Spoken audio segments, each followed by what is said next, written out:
Let's make Hausa rice cakes, also known as Masa.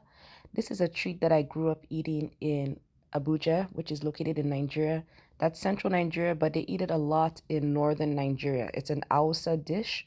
So all you need to do is get some jasmine rice. This is the brand I prefer to use because it's the closest to tuwo, which is the Nigerian or northern rice, and it gives that same flavor. So that's the kind of rice I like to use. I made sure I also boiled about a cup of that rice till it's super mushy and kept it aside.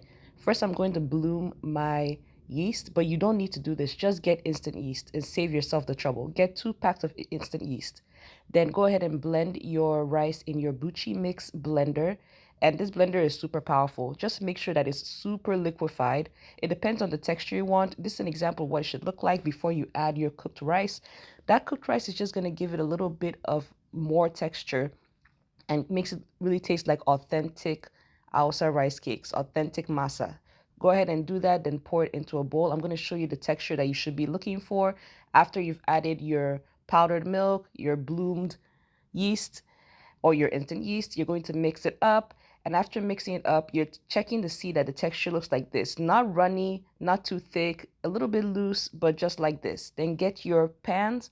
I like to use little pancake popper pans for authenticity, but you can also use these little breakfast pans as well. It makes a bigger rice cake. So pour that into your individual mold, and I'm going to show you how to flip it. You need to flip your rice cakes with a toothpick because it makes it to be less sticky. And of course, you've already lined your pan with some olive oil. Give it a flip. It's as simple as that. These are so delicious and perfect for curing that nostalgic craving I was having. Once you flip it over, they should be a nice brown color.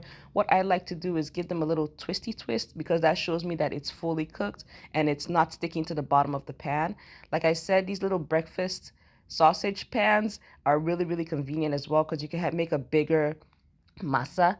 So go ahead and give it a flip, as you can see, and that shows you that it's not sticking. I love to eat this with yaji or suya pepper.